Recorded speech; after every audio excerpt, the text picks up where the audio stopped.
Mga S-friend, maaaring isang tahimik na liwasan sa kasalukuyang panahon ang lugar na ito. Subalit alam nyo ba na dito sa mismong ibabaw ng kalupaang ito, pinaniniwala ang naganap ang unang pakikidigma ng mga Katipunero kontra Espanyol noong 1896 na siyang mas nagpaalab sa mga revolusyonaryong Pilipino ng panahong iyon upang mas lalo nating makamit ang sariling kalayaan?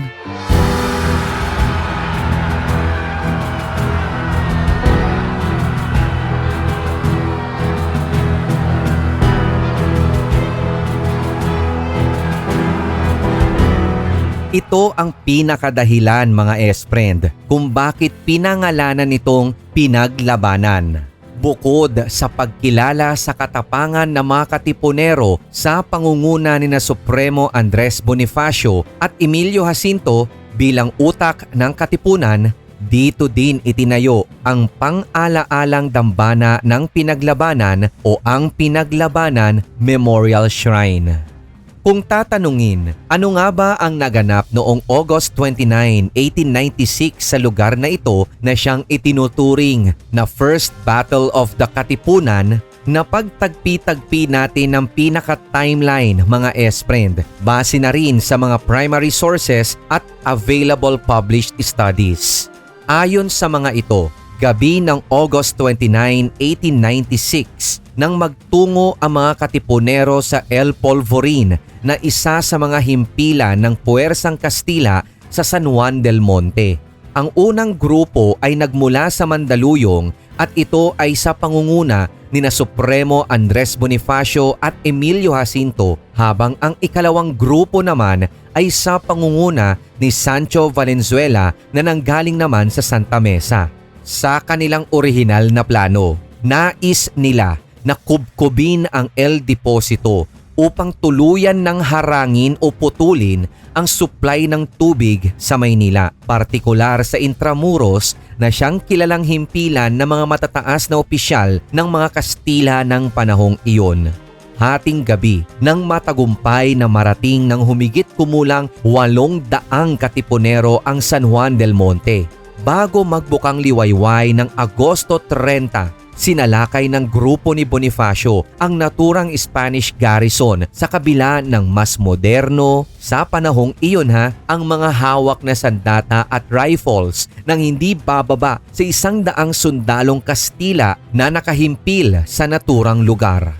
Sa kasaysayan, tanging bolo, mga pinatulis na kawayan at short-range hunting shotguns at mangilan-ngilang pistol ang naging sandata ng mga unang grupo ng mga Katipunero.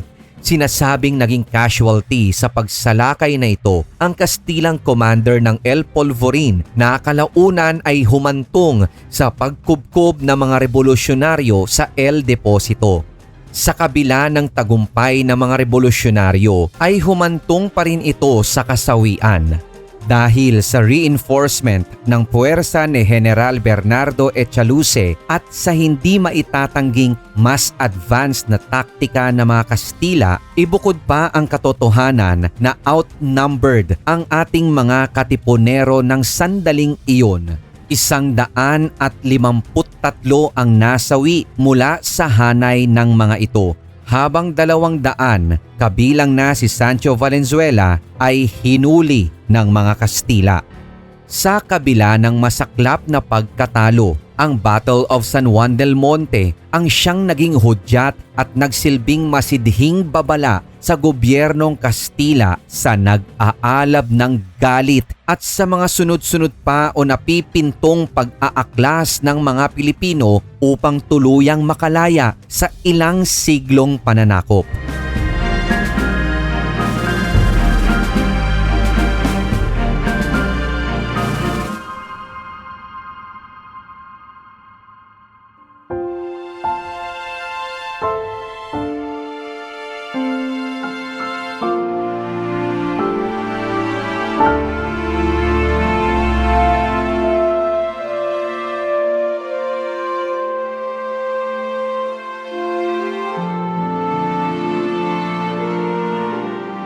Sa kasalukuyan mga S-Friend, nakatirik pa rin ang El Polvorin Watchtower hindi kalayuan sa lokasyon ng San Juan Elementary School at sa harapan ng isa ng supermarket. Ang centuries-old na structure na ito ay sinasabing dating entry point sa gunpowder depot ng mga Kastila na nilusob ng mga Katipunero. Sa katunayan din mga S-Friend, ang isa pang bahagi ng orihinal na istruktura ng El Polvorin o Almacén de Pólvora ay nasa mismong loob din ng San Juan Elementary School.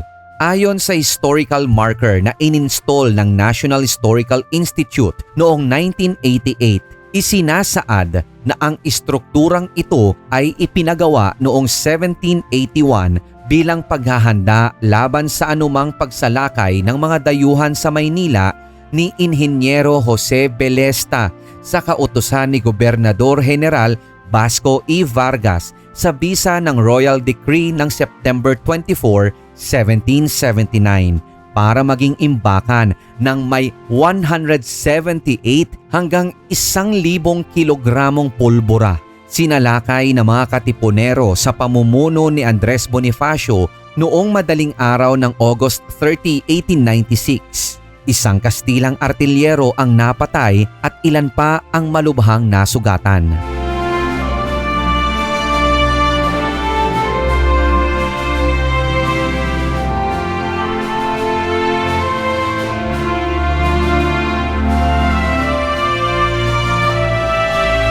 Mainam din mga S-Friend na bisitahin ang Museum of the Philippine Revolution o Museo ng Katipunan upang mas maunawaan ang iba pang detalye ng kasaysayan kaugnay rito.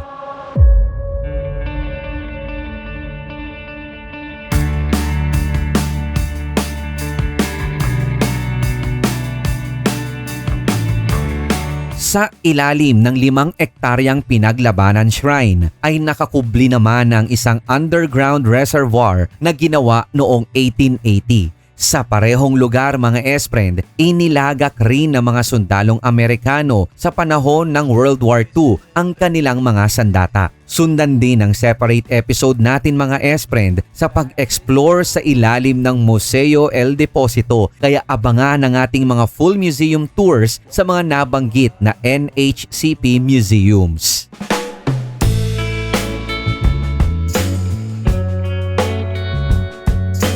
Matatandaan na noong 2019 mga S-Friend, inilaan ng San Juan Local Government ang aabot sa 50 million pesos na budget upang ma-rehabilitate ang Pinaglabanan Memorial Shrine. Katuwang ng City Government, ang Department of Public Works and Highways o DPWH, at ito ay naaayon sa pakikipagkonsulta nila sa National Historical Commission of the Philippines o NHCP. Simula nang muling buksan sa publiko noong November 25, 2019, katuwang na ng San Juan City Government ang NHCP sa pagme-maintain ng dambana since ang NHCP ay nagbukas rin ng 2 bagong museo sa bisinidad ng Pinaglabanan Memorial Shrine.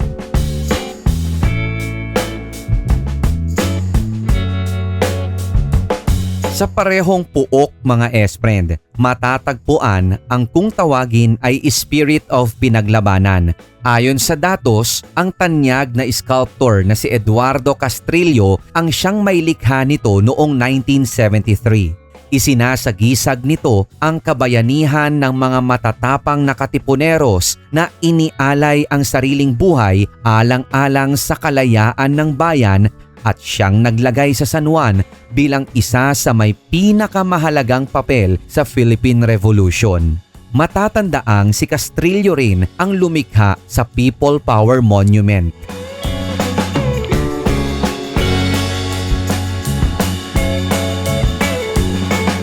Bukod pa rito mga S-Friend, matatagpuan sa 2 magkabilang gilid ng monumento ang kung tawagin ay ang Memorial Wall na kung saan iniukit ang mga pangalan ng mga posibleng Katipunero na naging bahagi sa pag-aaklas na naganap sa Pinaglabanan.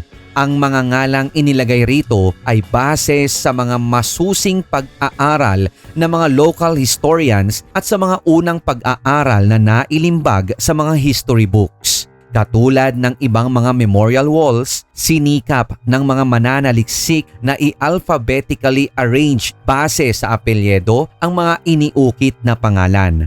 Bagamat aminadong hindi ito ang pinakakumpletong listahan, ang mahalaga ay magsisilbi daw itong paalala sa naging masalimuot na yugto ng kasaysayan upang tuluyang masupil ang mga mang-aapi at magiging isang patotoo ito na hindi lamang iisang tao, kundi ng iba't ibang Pilipino ang nagsama-sama upang makamit ang kalayaan.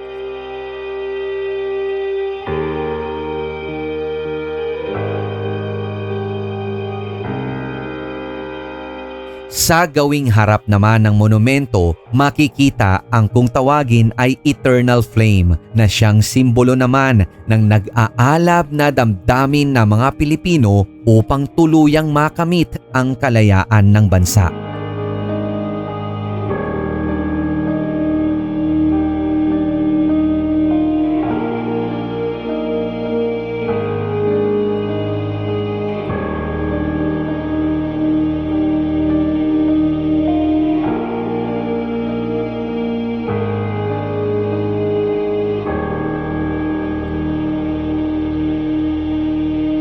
Matatandaan din na noong August 1, 1973, idineklara ang Pinaglabanan Shrine bilang National Shrine sa pamamagitan ng Presidential Decree No. 260.